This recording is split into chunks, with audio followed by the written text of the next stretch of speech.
What's up, peeps? I'm Raging War, and today I wanted to try something a bit different.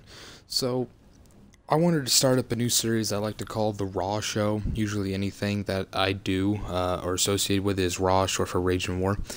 But basically, I wanted this to be kind of a podcast series, something where I just come and talk about certain things that I find to be important or relevant for today, or things that you guys want me to talk about. So, really, let's just get right into it. The Call of Duty gameplay in the background is just something for you guys to watch, and I'd like you all to know that this isn't scripted at all. Basically, I pick the topics, or I find the topics, I set this up, and I just start going, because I don't like to edit or script anything that I do. So, there's just a couple things I'd like to talk about. First off, I'd like to get something important here, and that would be the shooting that happened in Orlando just recently, and that was with the shooting in the gay club that they credited towards the Islamic State, ISIS, really, because I believe the story was the person who did it said that they were part of ISIS and that this was for their religion. I don't remember if they were Muslim or not, but it was a religious thing that they were saying. They find it homosexuality to be wrong, and so that's why they did it. And of course, this was a horrible thing. It was I think it was the most lethal shooting in American history. 49 were dead, and then 53 were injured.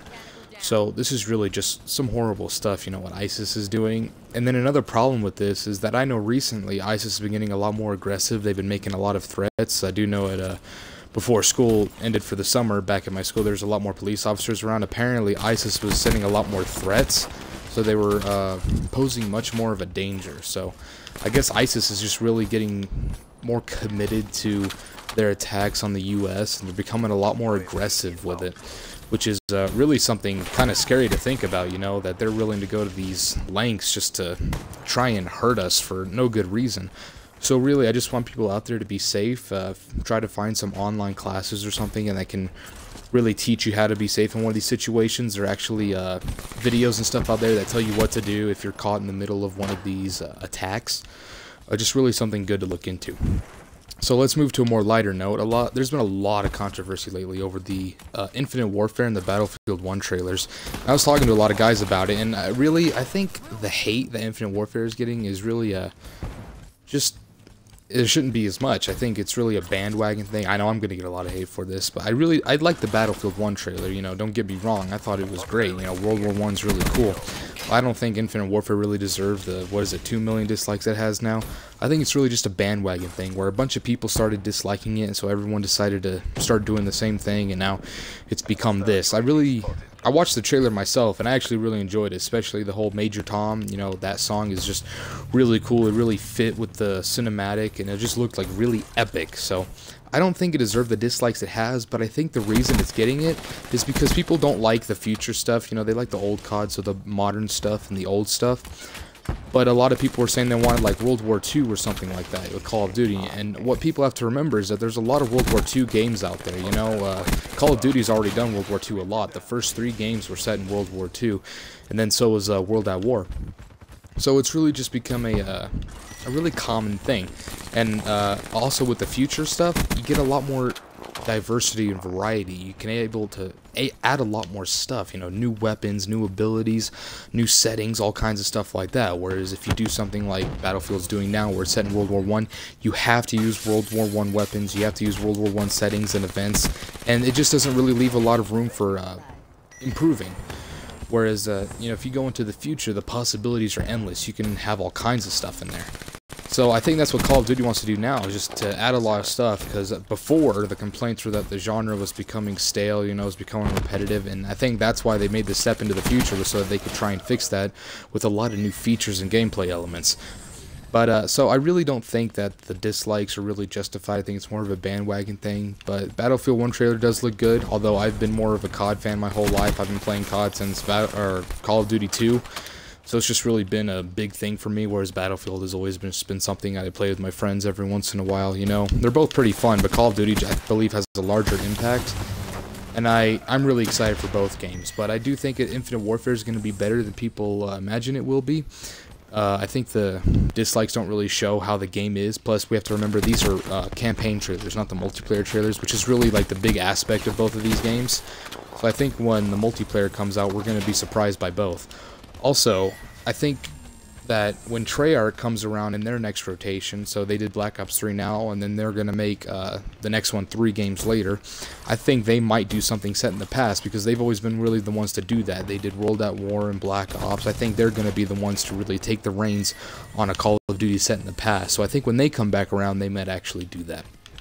And then, of course, they're releasing Modern Warfare 1, remastered with Infinite Warfare, and a lot of people say it's just a technique to try and get them to sell more copies of the game, but I really think that what the creator or the head designer of Infinity Ward, I don't remember his name, but he said that Infinite Warfare is for those who really like the new futuristic stuff and the new gameplay, and then Modern Warfare 4 Modern Warfare 1 Remastered would be for those who like the older stuff, which I think is actually true, because I was a huge fan of the first Modern Warfare, and I'm going to really enjoy the Remastered, but I also think I'll enjoy Infinite Warfare. So there's really just something for everyone there. I really do think it's going to be, you know, exciting. You know, Remastered is going to have the multiplayer maps and the campaign and everything, and I just think it's going to be a lot better than people are expecting now. But I guess we're not going to find out until November 4th when the game actually comes out. So then the last thing I want to talk about was actually about Black Ops 3. There's a new operator coming out, and there's been a little controversy over it. His name is Blackjack, and you get him by doing weekly contracts, and then you earn these mercenary contracts, and you get a game time of 60 minutes to play as Blackjack. And there's been a lot of controversy over how good he is and like his ability, because for those of you who don't know his abilities, he has 2 of them. One is to steal, or not really steal, but just copy the ability of other operators that he kills. So you fill up the meter with kills, and then the last one is you get the ability of whatever operator you have. Whereas the other one is to use a random one, and a lot of people really don't like this, saying that if there's a new operator, then it should be, you know, a new ability, a new weapon. But I think that this really changes a lot of gameplay, because you can use these elements that change with the gameplay. So you can really adapt to the situations that you have, because, you know, the operator abilities are really for certain situations. There's no ability that works for everything. So this is actually really cool. It allows a lot more gameplay elements, a lot more diversity and adaptability.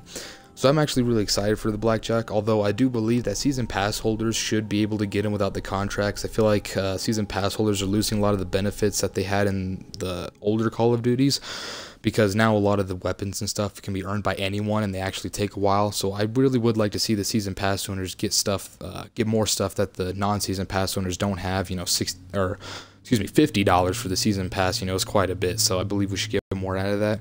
Although I do really like the new operator. I believe he's adding a lot more gameplay diversity, whereas, you know, you can really change stuff up on the fly instead of only having one ability that you can only use in certain situations.